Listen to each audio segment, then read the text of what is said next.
Do? Ray. David, thanks so much indeed. My brain made me do it.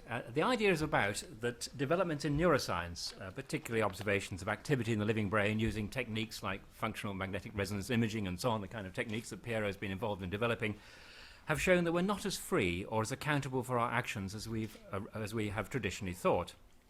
Now, this is potentially of great interest to defence lawyers who are, of course, licking their lips at the possibility of, to use Jeffrey's succinct phrase, placing the brain on the stand to take the rap on behalf of the client. They argue that blame lies not with the defendant but with his overactive amygdaloid body, supposedly responsible for aggressive emotions, or his underactive frontal lobe, supposedly responsible for inhibiting such emotions. If our brains are in charge and our bad behaviour is due to them, our attitude to criminal responsibility, to punishment, and to preventive detention of individuals thought to have criminal tendencies may all have to change. Well, I believe this conclusion is, to put it charitably, premature. Observations of the brain activity in the laboratory can explain very few things about us. If I speak with any authority, and David mentioned this, it's as someone whose research has been primarily in the area of clinical neuroscience. And indeed, I found techniques such as transcranial magnetic stimulation and functional magnetic resonance imaging and so on extremely useful in research. And that's why I'm very aware of their limitations.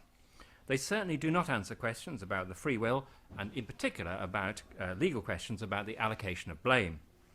Actually, we have no neural explanation for very basic things. The fact that perceptions are about things other than themselves. The way our consciousness coheres at a particular time and over time. Our relationship to an explicit past and explicit future. Our sense of being a self and our awareness of other people as having minds like ourselves. All of these, of course, are involved in ordinary waking behaviour. So the question in your blurb, which you'll see, how much can science tell us about behaviour? The answer is not much. The confident assertion that his brain made him do it, except in well-attested cases, such as the automatisms associated with certain forms of epilepsy, or the disinhibited behaviour that may follow severe brain injury, therefore lies beyond our current knowledge or understanding.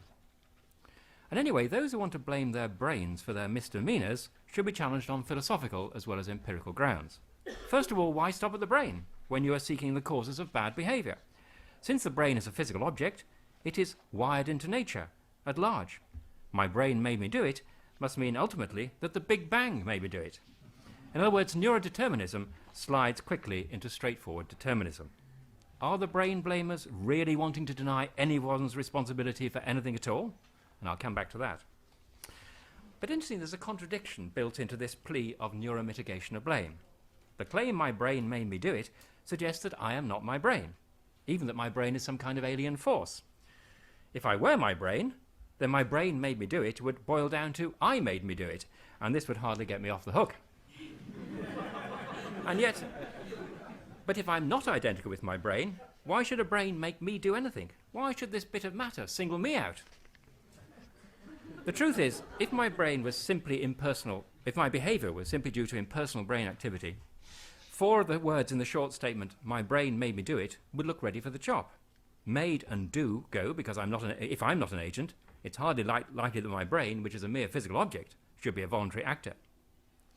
I can't refer agency to another place in the causal net. And me and my would have to go too, for in the impersonal world of physical determinism, my brain is ownerless. It's no one's brain, and the viewpoint that calls it mine vanishes into a net of causes and processes undeflected by agency, all the way from the Big Bang to the Big Crunch. The trouble is, my brain made me do it is a way of trying to have a particular brain both as a first person, me or my brain, and third person as a material cause, with all the innocence that material causes have. The brain is, of course, the final common pathway of all actions. You can't do much without a brain. Decapitation, ladies and gentlemen, is associated in most cases with a decline in IQ. Nevertheless, there is a difference between events that owe their origin to the standalone brain, for example, the twitching associated with an epileptic fit, and actions that do not originate in this way. While we do not hold someone responsible for having an epileptic fit, quite correctly, we do hold them responsible for driving against medical advice and causing a fatal crash. The global excuse, my brain made me do it, would erase this distinction and indeed reduce the whole of life to a condition rather like status epilepticus. And this brings me to my third and final point. In practice, most brain blamers are not prepared to deny everyone's responsibility for anything and everything. While the brain is blamed for actions that normally attract moral disapproval or legal sanction, People don't normally pass responsibility onto their brains for good actions, or for neutral actions such as pouring out a cup of tea or just getting up for a stretch after a long sit down. When asked why he's defending a client, a barrister is unlikely to say, "My brain made me do it, Your Honour." And this pick and mix neurodeterminism is grounds for treating a plea of neuromitigation with some caution and a certain amount of cynicism. So we still retain the distinction between events, such as epileptic fits, that can be attributed to brain activity, and those which we attribute to persons, who are more than mere neural activity. Deciding on the boundaries of our responsibility for events in which we are implicated cannot be handed over to neuroscientists studying the activity of the brain in the laboratory.